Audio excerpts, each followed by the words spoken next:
Well, it's a good evening from the studios in Brisbane, Queensland, Australia, and of course it's a Thursday night. And our guest tonight is from the UK, which is going to be in the morning over there. They've just come over from daylight saving, and that's an interesting morning for them. I understand it's raining, and it's Valentine's Day yesterday, or 1st of May. So anyway, with all that said and done, Andrena, take it away, love. Thank you, Jeffrey. Good morning, everybody, and good day, and welcome to anybody who's new listening to Dreaming a New Dream. And today it's the 2nd of May, 2024.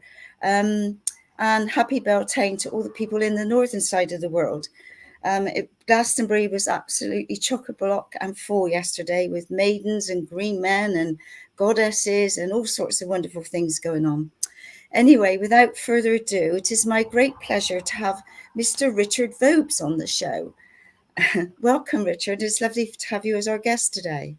Well, thank you so much for asking me to be on your show. It's a great honour to be here. Well, thank you very much. So some people know you as the Bald Explorer. Some people know you lots of other names. And you've been on quite a journey so far in this stage of your life, because I know that you're a man with many hats, shall we say, and many talents. So I know you've been like a filmmaker, a compere, a comedian, historian, and you're now exploring Britain with the lovely Julia. And in your bio, I came across the English couple. I had no idea what that was. So I had a look to see all the different things that you or Julia had been doing, going all around the country, which is amazing. So can we start at the very beginning, the different steps that have led you to where you are now today? And just because I know you're quite a comedian, because I've seen you quite a couple of times. I saw you in Glastonbury with Sandy and Roseanne weeks ago, and you had everybody in fits there doing your comedy bit. So can you tell me how all this came about? Well, I'll try. As you say, it's not been a conventional life, I think, for me, which I'm very thrilled about. So where would you like me to start? Well, the very beginning. At the very beginning. Yeah, you started off in Hampshire. So I did. I was born in Hampshire. Funnily enough, at a very young age, I was born in Hampshire and didn't really know very much about it. But I've been back to the Cottage Hospital, which is in a place called Liss near Petersfield. And I think it's now a retirement home, which is very strange to think that it was a cottage hospital back in the early 60s. And now it's for retirement people. I feel that they're just waiting for me to return. Which would be a little bit strange to do. However, yes, I was born there, but I wasn't there for very long in Hampshire. My parents lived fairly nearby. I forget the name of the little village just outside Havant, which is down near Portsmouth. But we moved to Sussex, to a place called Horsham, when I was 5, and I lived there until I was 18, attending the various schools. Not very happy memories of school, to be honest with you. Who does? Yeah, well, exactly. Who does? And but one of the things that was very fortuitous, I think, for me, is where we lived was right on the edge of town, and there was a farm. And so my friends and I would go and play in the fields of this farm. At the time, it was a working farm, and eventually it was worked by an elderly farmer, and I think his wife died, and then soon after he died, and it was abandoned for about 5 years. But it was actually owned, then it went to his son. He was a farmer, but he farmed somewhere else. So the farm was just left, as I say, abandoned. And the old farmhouse used to be, and the stables and the barns and all of that became our playing area. And you can imagine what an amazing adventure playground that was. And when I was about 15, we were playing in the fields, as we were doing, mucking about, doing whatever kids did. And we noticed some people at this farm, and there was this Ford Capri, as I remember it. If people remember the old Ford Capri. Yeah. And to get to the farm, there was an old unmetalled road, an unmetalled road, sort of stony road that would bump down this long old path to get to the farmhouse. And from the fields, you could watch this vehicle going up and approaching the farmhouse. And two blokes leapt out of it, stopped rather abruptly in front of the buildings. Two blokes leapt out, rolled onto their haunches, and were pointing at the farmhouse. And we thought that's a bit strange. And then they got back in their car, reversed up a bit, and then repeated this about 3 times. And as we watched, we were creeping through the fields and keeping to the hedgerow and thing. And we realized they had guns in their hands. And we're thinking, oh my goodness, what's going on?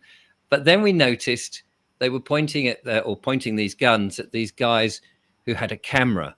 And we realized they were making a film.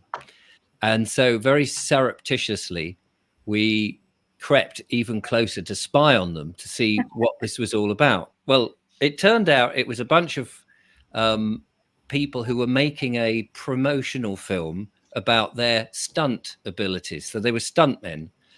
And they proceeded, I mean, this is like boys' own stuff. They proceeded with this very vague storyline of which a girl had been kidnapped, and these two blokes in the Capri who had leapt out were there as like Bodie and Doyle type things from The Professionals, plainclothes policemen with guns. And this is in the 1970s, you know. And they chased after the kidnappers. There were guns going off.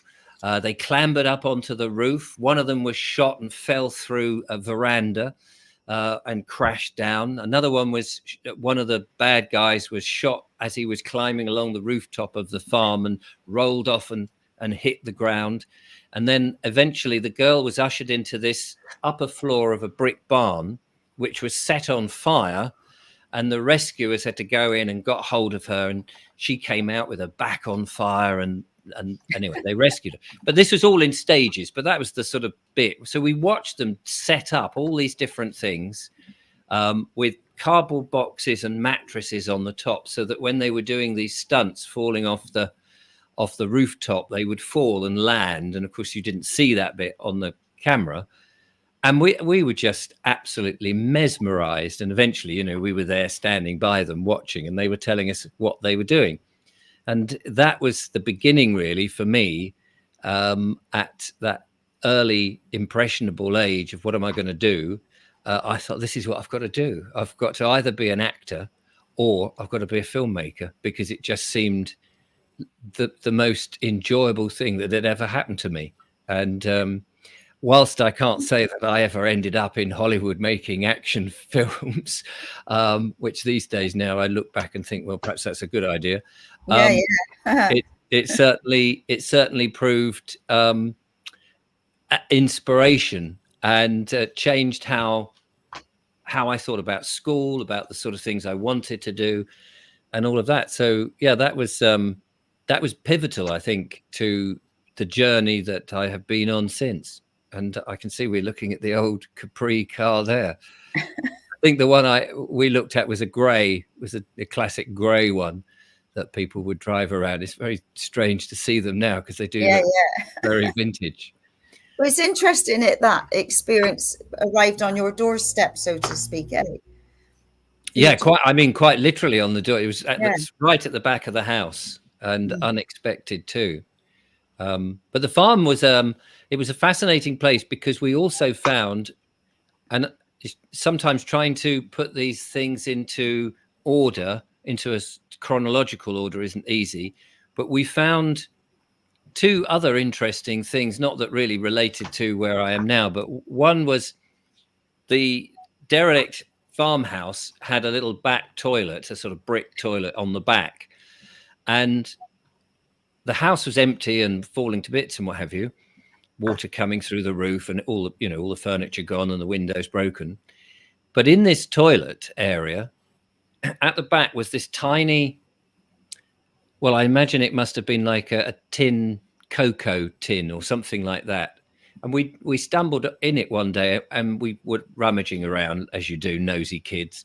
And we opened it up, and inside were 21 £1 notes, when you actually had £1 notes back in the original £1 notes in the 70s. Yeah.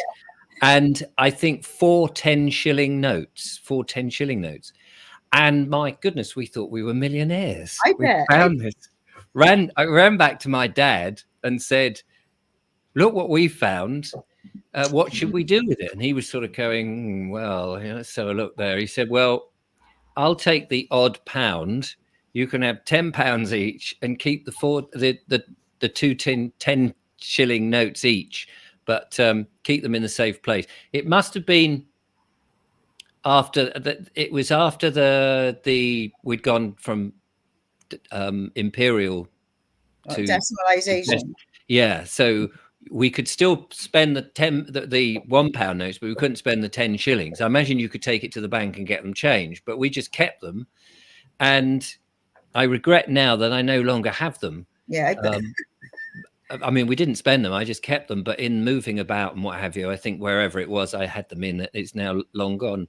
But that was one of the things. The other thing that we found at the rear, funnily enough, at the rear of that, there must have been a bit of we used to collect old bottles, the sort of Victorian bottles, the cod bottles with the little marble in and things like that, and the poison blue bottles. There must have been a Victorian tip, or over the years where the farm had been, they just tipped stuff in. So we were rummaging around trying to collect bottles, and then one day we unearthed a grenade. Oh gosh. And it was a rusty grenade. I mean, very, very rusty. And now, bear in mind, my mate Peter and I were fairly ignorant, really. And we saw this thing, and first of all, it was like, "My God, it's a grenade!" And we thought, "I wonder if we can get it to go off." Ooh. So we very gingerly put it on some rocks or some bricks, and we stood a distance. Which actually, if it had gone off, it would have maimed us, if not killed us. And we started to throw things at it to try and agitate it, because the pin was that rusty that we thought it wouldn't take much, just a few bangs, and it would go off. But it didn't. So in the end, we ran back and again spoke to my dad, said, "There's a grenade up there." And he came in and he went, "Oh my God." He said, "Keep clear." And he rang the police. And that afternoon, the bomb disposal unit came out.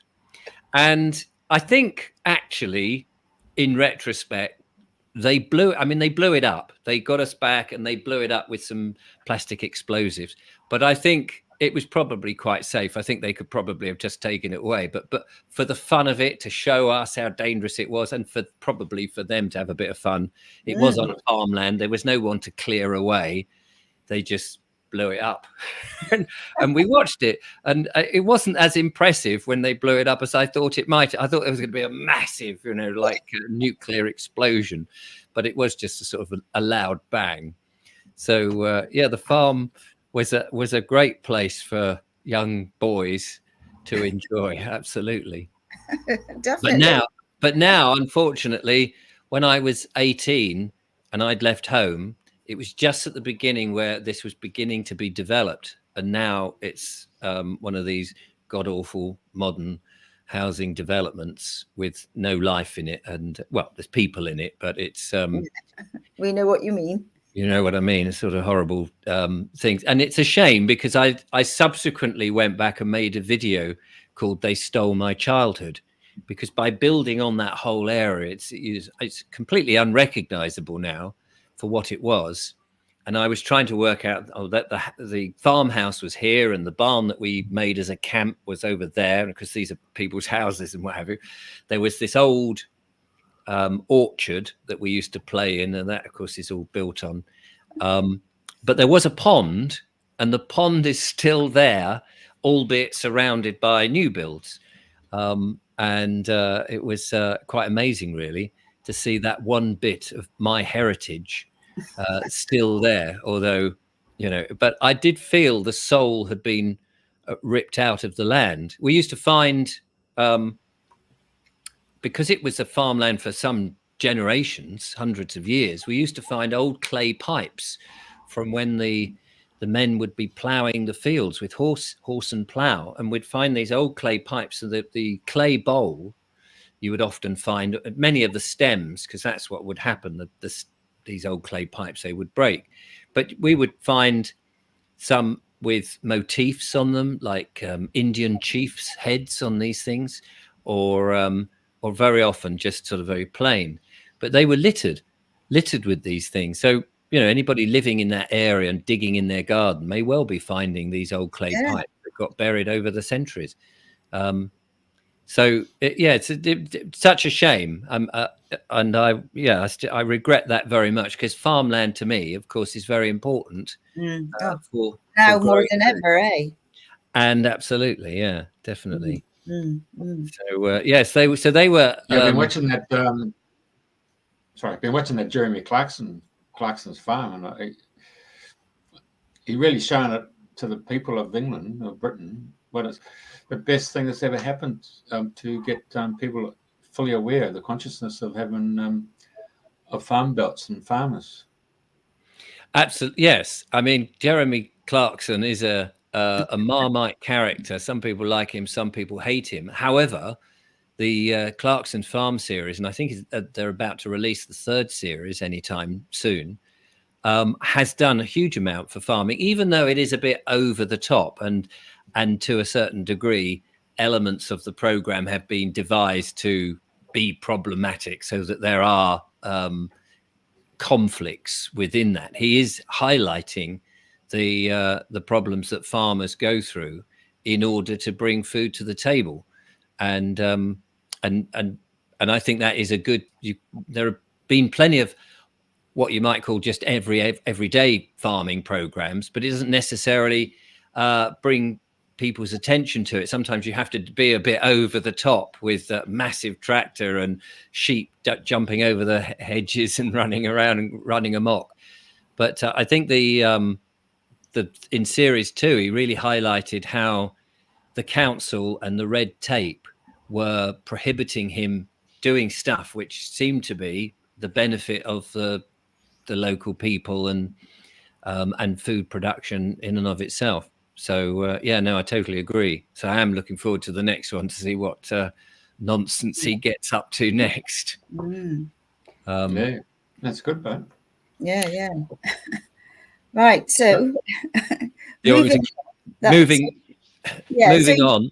Yeah, you've had a great start. You know, like you say, typical boys. You know, and to have the film and arrive on your doorstep and watch all that. Yes. So as a kid, of course, I wanted to be an actor. That was one of the things. And there was a local amateur dramatics place that was held very close by, about a mile or so away to me. And it was in an old barracks, an old army barracks. I didn't know at the time. I subsequently learned that it was a bomb disposal barracks. And it's like really weird that I'd had that experience with the grenade and the bomb disposal unit coming out. I had at the time I didn't know that. I just thought it was an ordinary barracks because it had the parade ground and the old huts. But in one of the huts, there was an amateur theatre group would come. And I think in the other huts were used for other hobbies and various organizations and things. So I became a member of the young players there and was involved. The very first thing I was involved with was Toad of Toad Hall. They were putting on a production of that, and so I got involved in that and various other productions. And I started to act in those, and to I was going to say much acclaim, but to the local paper, they would write reviews, and then there would be pictures of me playing parts, and quite why they picked me out, I don't know, but I was getting sort of renowned, I suppose, locally. And then I started to do drama courses that were held in Sussex by the regional drama advisor at the council, which I don't know whether other councils had this. I mean, this was now. Do they? West Sussex County Council it was, and very lovely bloke, George Rawlings, who ran this thing, and I loved it. and I absolutely loved it. I tried to get on every course I could do, and they ran courses for students. They ran them for amateur dramatics and for semi-pros, and I would just keep applying, and I became known in there. And curiously, one day there was a guy there who came from Czechoslovakia who was teaching mime, and I was quite curious about mime, so I went on these courses. And then one time he couldn't make it. There was a problem with the aeroplane or something. He couldn't make it, and they were a bit worried. So what are we going to do? We've got all these people, and we've got this mime course. So George came up to me and he said, Richard, you'll be able to run the course, wouldn't you? You've done the mime thing a few times. You go and do it. It's like, oh, blimey, I don't know the first thing about it, really. But what you don't know, what you don't know, you soon learn teaching it. So I got these guys together, and we were teaching. I was teaching them, and people would ask me questions, and I had to just think very quickly on the techniques of doing it. Now, subsequently, there are a little bit of mime for you. Yeah. I subsequently have been to mime school a few years later, because I actually found it fascinating and interesting. And people might think, hang on a minute, mime, what is that? They always think of Marcel Marceau, the white-faced, stripy T-shirt, white gloves Frenchman, who was still doing mime at 80 years of age, one-man shows. Incredible. Really? Wow. And was flexible and able to move at 80. Absolutely amazing. Because the training is a bit like ballet. You really do need to know how your body works. And as Rowan Atkinson said, I think in one of his various things, my body is my tool, which is very true, actually. So I was doing a bit of all of that, but then, as I say, I did subsequently go to mime school, and that was in Shepherd's Bush in London, and the teacher there, Desmond Jones, very down to earth, very lovely bloke, and I spent a year doing that. Now, mime is very similar to filmmaking, because in mime, there's so many ideas about what mime is. I won't get into all of that, but mostly people think it's the silent language, a universal language of mime, as they say. You can be anywhere, and as long as you can convey what you're saying physically and visually, you can tell a story. And you need to make it very clear. If you take the language out of it, dialogue, you've got to make it very precise and very clear. And in order to do that, you isolate your body quite a bit by moving less certain parts of the body and moving the bits of the body you want to emphasize. So if, for example, you're having a cup of tea in your performance, and you're stirring the spoon, everything else in you wouldn't move around, and you would just focus on the bit that you're trying to draw attention to, which takes your eye, especially if you're just one man on a stage and that's all they've got to go by, so they can see what you're doing. And it's very similar to filmmaking, where you take a big close-up and you show just that one movement because everything else is unnecessary.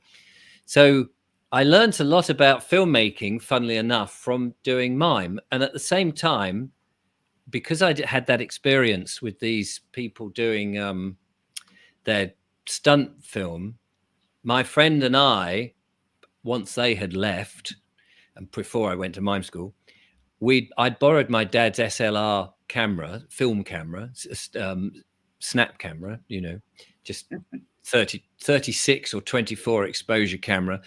And we replicated what they did, bar the fire, in slides, in transparencies, so that we could have a slide show of the same thing. So I got my sister and a friend, and we went up there and we took photographs. We clambered up onto the roof. They'd left their mattresses and boxes. So we, as kids, we just copied it all, and we did all the same stunts, apart from the fire, because we didn't have petroleum jelly that you could set on fire and all of that. So I'd started sort of doing my own filming, and then on to Super 8. So by the time I went to mime school, I really understood how you focus people's attention, and so combining the two together was quite fun. But at mime school, I learned circus skills because there were various people from all sorts of different walks of life, people who juggled, people who rode unicycles, people who ate fire and things like that. So we were learning from one another. And I soon got on to earn a living. Now I'm in my 20s. To earn a living, I got into the corporate circuit, and the sort of family fun shows, galas, events. So street theatre, that sort of thing, fire eating, lying on a bed of nails, walking on stilts, juggling, all sorts of silly things. So it was like all over the country performing, and hence that sort of sense of performance, really, which is which I still have, and put into the talks that I do even now. I can't help it. Yeah, no, but you had us all in fits. It with Clive and Sandy's talk, or Roseanne's talk. You were there with a case, and I don't know how you were doing it, but I mean, you had us all in fits of laughter. So you're very entertaining on many levels. Thank you very well. One tries, one tries. And it must be in the blood, because my dad used to do conjuring. He used to do a bit of magic. I never thought he was any good at it, but I think he was, really. But because I was his son and I knew how they were done, because he would show me, I would always see him doing it, doing the sleight of hand and things. And so I was thinking, everybody can see, Dad. They can see how you're doing it. But they didn't. They fell under his spell, and he did that as an amateur, not as a professional. His business was making aerials, and he'd been trained in radio frequencies and things like that, which is quite interesting these days when we know about what radio frequencies can do from a good point or a bad point of view. Can I just stop you there? Can I just ask you a dumb question? When you're talking about Marcel, what's the name? Marcel Marceau. Yeah. I was also getting the picture of Charlie Chaplin and the Stooges, because they all black and white. They had to convey their message through the whole animation of their body, which was the tool, wasn't it? Yeah, no, I totally agree. And that whole art form has dwindled into a sort of a niche now. But it's funny because every now and again there would be programs that would use effectively silent humor. The Plank with Eric Sykes being a relatively recent, and then Mr. Bean when it came out. And they win awards because it's so different, and you have to think in a different way of telling your story, especially in slapstick or things like that. But yes, my favorite was Laurel and Hardy, of course. Absolutely brilliant, and they were hugely influential to obviously many comedians, Morecambe and Wise and people like that. But to people like myself, and their timing and how they work together. But all of that. Lucille Ball was a very good comic in that sense too, wasn't it? Her timing was impeccable. And we all borrow from each other. That's the thing, whatever type of performer you are, you've got to start somewhere, and you see something and you think, oh, I'd like to do that. And then you may copy their routine a bit, but it's never precisely the same. And over time, you develop your own style without even knowing it, and it's very different. I don't know about you, but when I saw Harry Corbett, I was going down the main streets and going into the windows and doing his his gestation, using his arms and his legs. Oh yes, that's right. Yeah. I mean, so many of those sort of very strange visual gags that people use, and of course in mime you're trying to think of that all the time, and you get into a bit of a mindset on how you come up with these original concepts. You do have to be slightly barking mad, I think. It helps. It certainly does. Yeah, absolutely, and it just sets you apart from the crowd.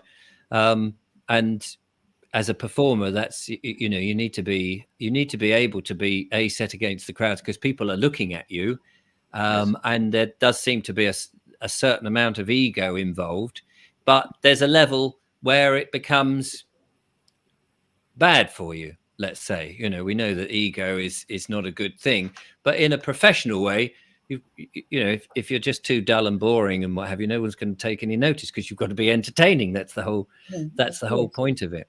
But what was it? Who was it? Eric Sykes? Who was the guy who died on stage and everybody's cracked up laughing, didn't realize he died? Tommy Cooper. Yeah, Tommy Cooper. Yeah. I remember watching that on the telly as it happened, and I knew something was wrong.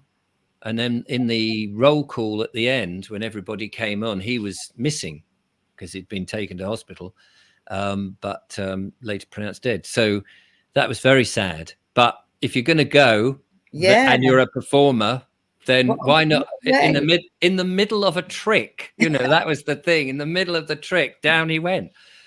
Bless his socks. And I mean, he was unique, Tommy Cooper. He did a one where he was not even on stage, and you could hear him through the microphone, apparently backstage in his dressing room. And the curtains opened, and not like that. And people are laughing in the audience, and he's not even on stage. I'm coming. I'm a bit late. So yeah, he was, and you get these unique people. But can I ask you something else? I mean, you can be fly the seats type individual, or you can create the storyboard of saying this is how we're going to play the role, so that everybody who's going to be either the photographer or the boom operator or the gaffer, they can see how the plays or that particular show is going to be put together. But I feel that you're more the intuitive, inspirational. You're in the moment. You seize the moment, and everybody else just has to follow you. Is that where I'm going with you? That's very true. I think if you're a live performer, if you're on stage and you're in the moment, you can experiment with going off a bit off the script, as it were, and doing things like street theatre. You never quite know what's going to happen. And I would take people out of volunteers out the audience. You never quite know how they're going to react. I would get them to stand on me if I'm on a bed of nails, for example, and I'd always look for the largest person in the audience and then get him out, because it would be more dramatic. And I've got these 6-inch fairly sharp nails. I mean, they were sharp-ish. I mean, and I didn't do anything to them, I didn't file them down or anything, and people would come and say, yeah, they're real nails. And then you get this guy to stand on you, and you just hope to God he didn't crack your ribs. I wasn't so much worried about the nails going in my back. It was more about breaking my ribs or not being able to breathe. But you never quite know. And it is quite fun to sort of go with the flow. And sometimes in my talks that I do now, which is, much further on from what I was doing before in terms of the things I'm talking about the sort of political situation and the way that we're being governed and what's true and where freedom is and all that. I don't prepare anything. I just walk out in front of the audience and things occur to me as I do it, which is lovely. But I have in the past put together the films where it's all been scripted and, this shot, and I've storyboarded and done all that. Just, it's such a lot of hard work, and I don't mind that. But you can spend I used to do that on the very, very early YouTube videos that I would do, and nobody would watch them. And then now I'll sit in a chair and spout some rubbish with one, without having to alter the camera or anything.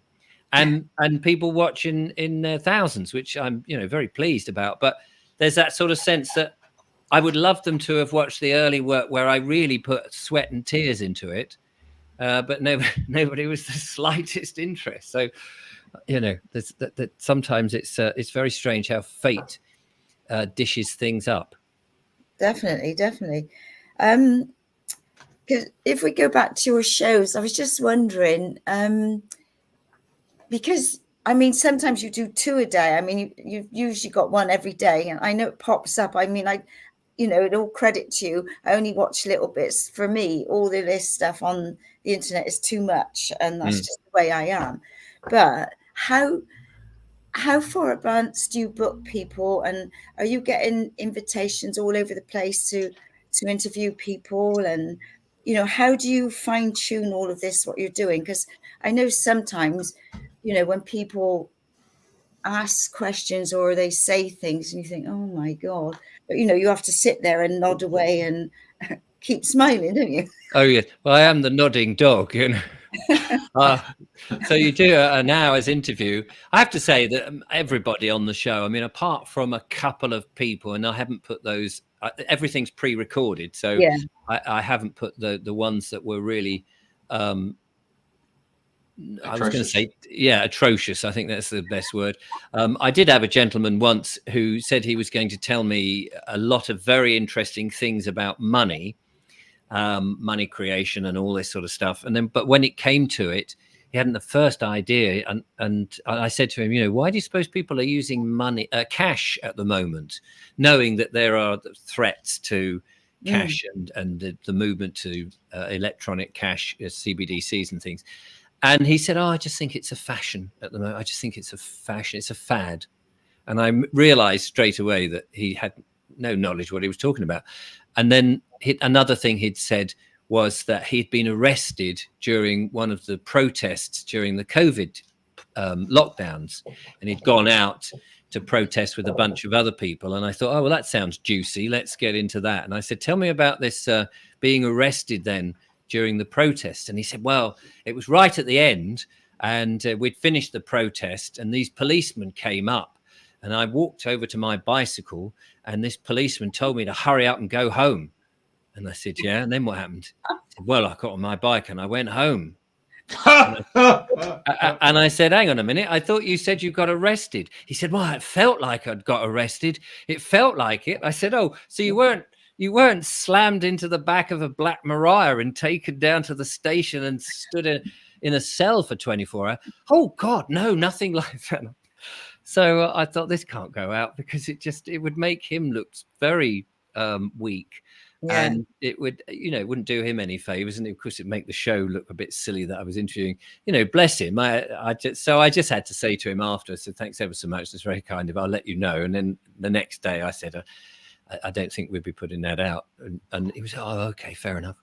And it was, you know, you don't want to be in that position where it hadn't worked. No.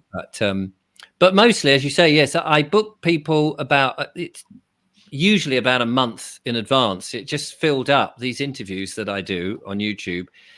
I was finding people were very keen to come on the show and talk about all sorts of things from, well, money creation and sovereignty, health, spirituality, all sorts of fascinating things. Took me on a journey that I had completely no knowledge of and unexpected. And some of it was very challenging. And I realized right at the beginning, if I was going to do these, I would have to have an open mind and just accept what people said, not challenge it. In the past, I would have been perhaps a bit more forensic with them and said, well, what do you mean by that? And how can that possibly work when they're telling you things like bioresonance, a machine over here in a different country can still actually operate on your health millions of miles, not millions, but, you know, thousands of miles away. Yeah. Or how you can talk to water, and if you give it love, it's beneficial to you, and if you sort of give it hate, as it were, it's detrimental to you. And so you had to have an open mind, and it took me on this journey. And I, as I say, I would have been a bit more sort of in denial of things, but taking that attitude was the best thing that I could possibly have done, because I learned so much. It humbled me as well. And you thought, wow, there's so many interesting people, and there's so much more to life than meets the eye that that we normally think of. The sort of, you go to work, you go to school, you go to work, you get your pension, you retire and die. And actually, you know, we should be enjoying and thriving in our lives. Yeah. So, and of course, there's so much of history that's been hidden, and particularly in the health world, there's lots of stuff that's been occulted, and big industry has taken it to their advantage so that we don't know, so they can sell us more. And I think we're now beginning to realize that in bigger numbers and free ourselves from that one way of thinking, and an alternative health that used to be the thing, the wise woman in the village, and people used to be able to name the plants and name the trees and the herbs, and would, and the doctors were quacks in those days. What, take that, you're joking. But now, because we, the whole thinking has been switched. But yes, I do sit there and I do nod. Because ultimately, I think it's down to the audience. It's for the audience to decide, not for me to pass criticism or put a judgment or anything. It's down to the audience to sort of go, well, that was really interesting, or not. Whether they believe it or not, it's up to them. And I sort of say, I don't always say it in every show, but it's down to them to do their due diligence, not just to accept anything foolhardily, but at the same time, to take it on board, have an open mind, because you never know what might be said may well be beneficial to them, and may not.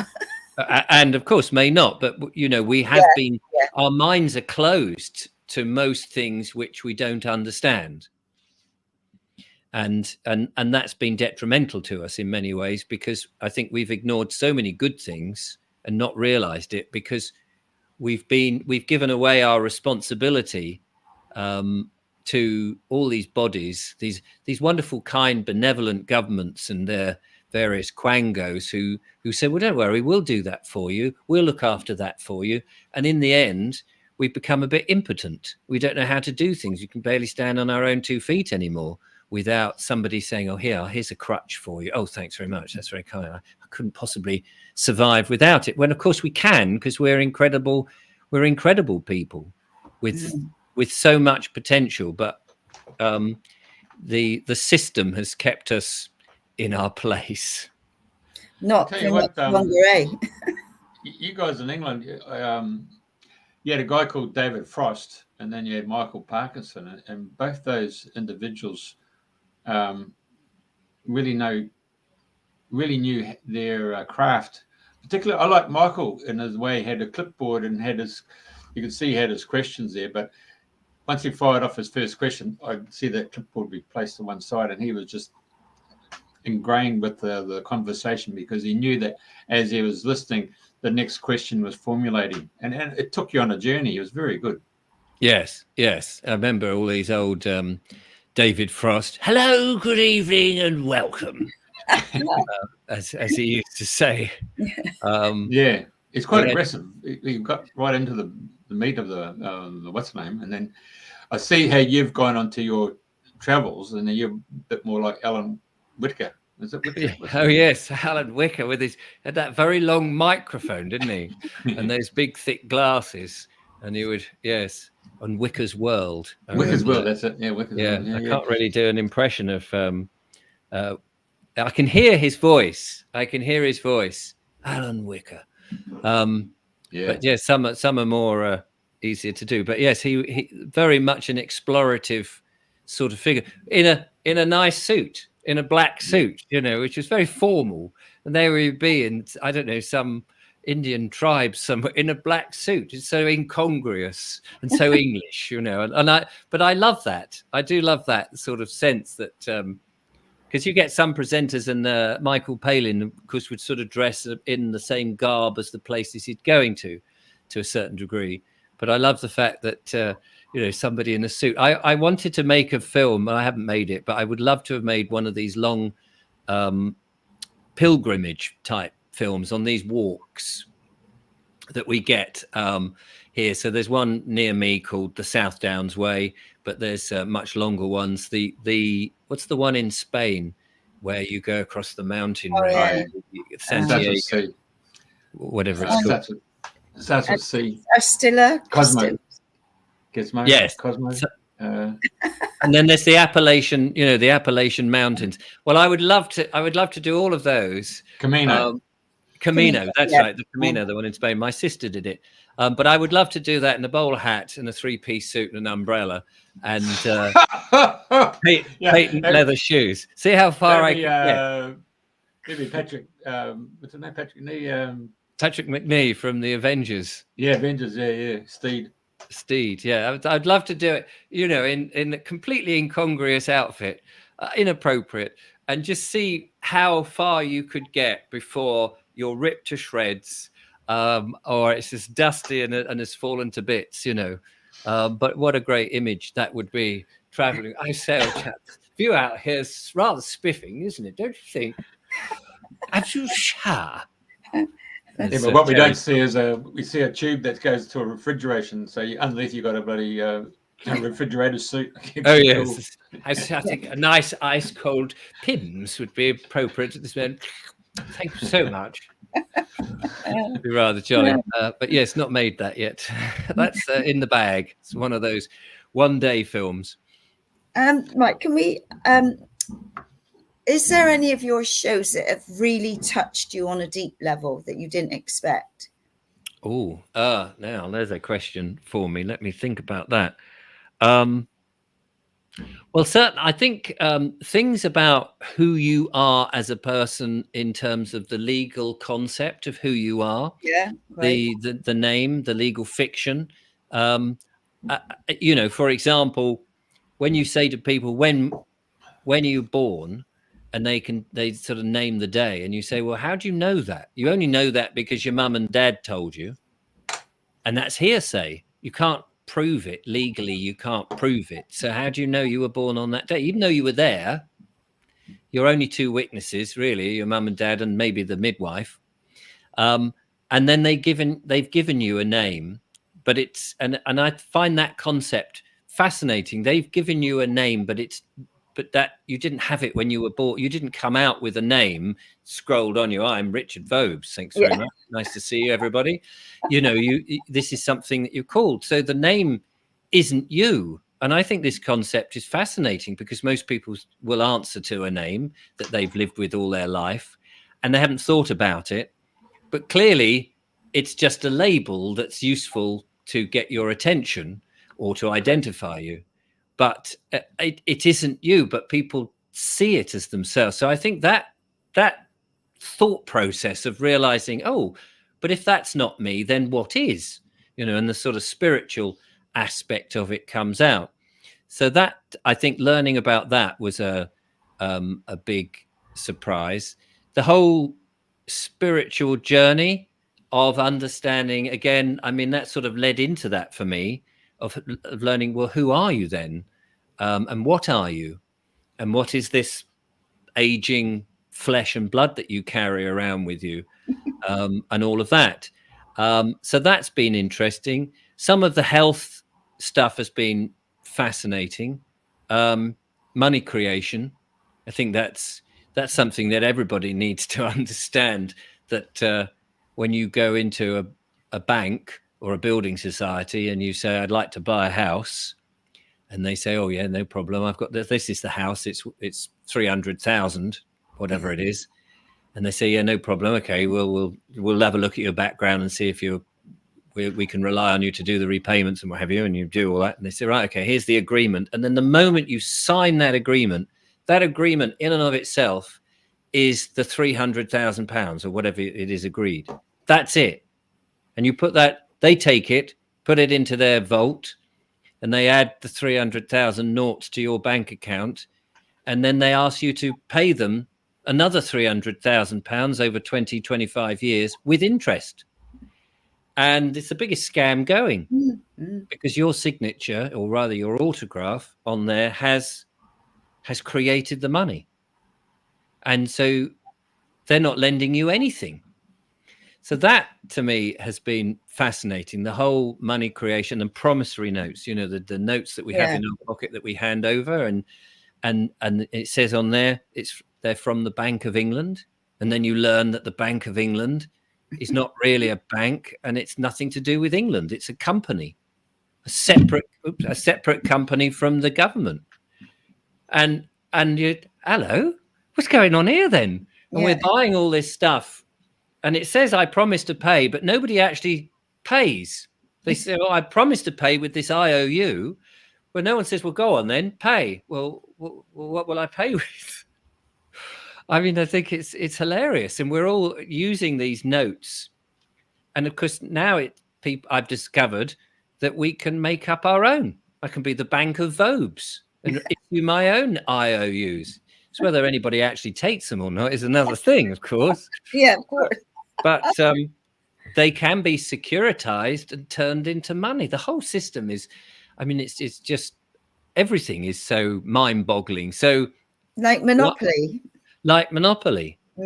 Yeah. Can I take you down another rabbit hole? You can. All right. There's a group that on the Gold Coast, and it came to our attention that one of the guys had gone to court, and the first thing they wanted to know was, is this your name? And the guy says, I'm aware of that name, but that's not my name. So he had actually lodged before the court his birth documents, and in his birth documents, the midwife had signed it as Baby M. So he called himself Baby M, and so now they're quoting this other name, Patrick. I don't know. I know the name, but that's not me. I never had the opportunity to name that name. I'm actually Baby M. Yeah. But since later on, I went to the births and deaths and marriages, I registered another name. Yeah. And so you got the wrong person here in the court today. Yeah. So the charges were dropped. I love that. I heard the story of as somebody coming into court, and they said, you know, are you John Smith, whatever his name was? And he said no. And he said, well, what is your name? He said, well, I'm known as John. And he said, well, are you John Smith? And he said, no. He said, well, is John Smith here? And he said, yes. And he took out a photocopy of his birth certificate, and he put it into the dock. And he said, John Smith is now in the dock.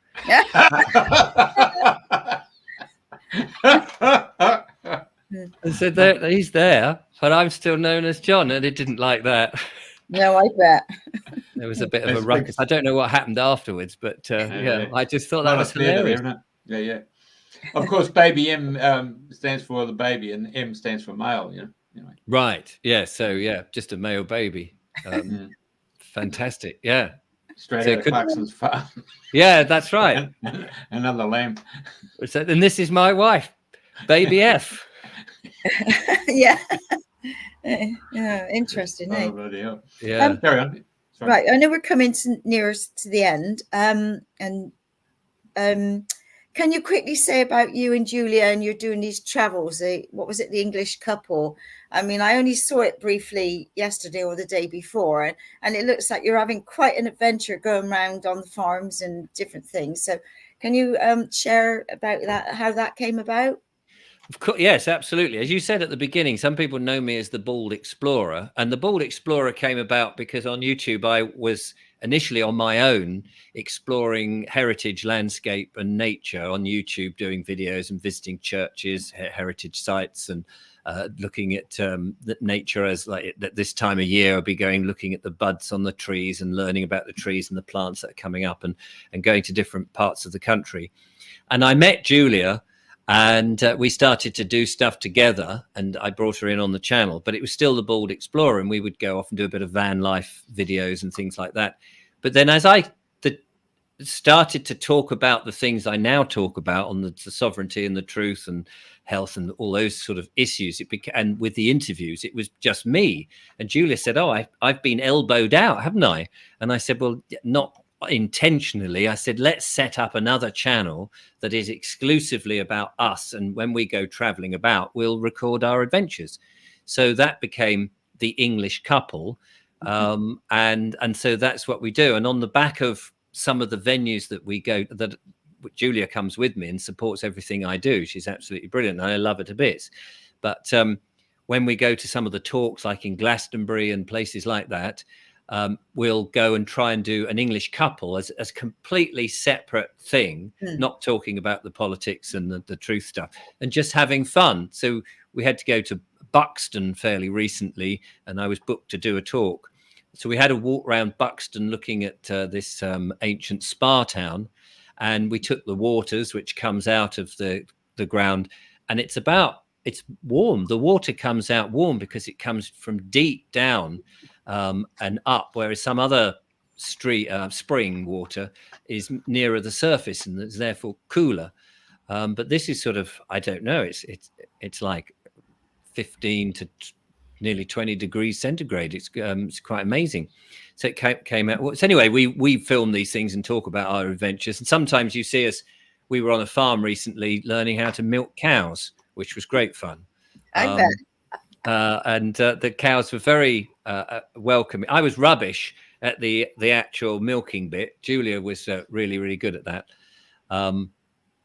So yeah, so that's really what that is. It's still quite embryonic. I think we've only been doing it about a year now, just over a year. So we want to do more of those. And sadly, the Richard Vobes channel takes precedence because it's got a bigger audience and what have you. And we try to fit the English couple in, but we do try to do as many of those as we possibly can when we're out and about. And it's great for us because it takes our mind off all the shenanigans in, and it reminds people just to have fun, thrive, live a good life, have a bit of, don't take life too seriously. Yeah, bringing back fun with a capital F. We need much more fun. We've had enough drama to last us, I don't know how many blooming lifetimes. So Exactly. It's like, let's make light of the situations. Let's all move forward and see how we can change things together. Yes, absolutely. And that's what we try to do as much. And we do that in real, I mean, people, I don't know whether people have an opinion that I'm quite sort of, serious, talking about serious issues all the time. But actually, Julia and I, we just do some silly things off camera in life in general. We just have a laugh. And that's how we get through it all and don't take all these dark things that have been put onto us with much seriousness. Yeah, totally. I think people live in fear too easily. But then they, with all what had happened in the past. Yeah. So, and now it's realizing that people make choices and we have to honor their soul's choices. It's not our way. And, we're here to help them if they want help. But otherwise, you let them go their own little way, don't you? We do, which is hard when it's your children. Yeah. Who think you're barking mad, really. Oh, quite. And, No, and you just have to go, well, I'm here when you need me. Exactly. Yeah. And that's what it's all about, isn't it? It's, there's more and more people having an awareness now of being misled or not being told truths. And, it's just being there to help people and talk things through and say, well, okay, that was then, but here we are now. Let's see how we can move on from it and how we can help others. Absolutely. Yeah, that's the only way to do it. Right. Is there any words of wisdom you'd like to leave us with today? Words of wisdom. Not necessarily wisdom. No, well, I read this yesterday, funnily enough, and it was on my mind for a bit. It's that if you can't control your mind, if you can't control your own mind, somebody else will control it for you.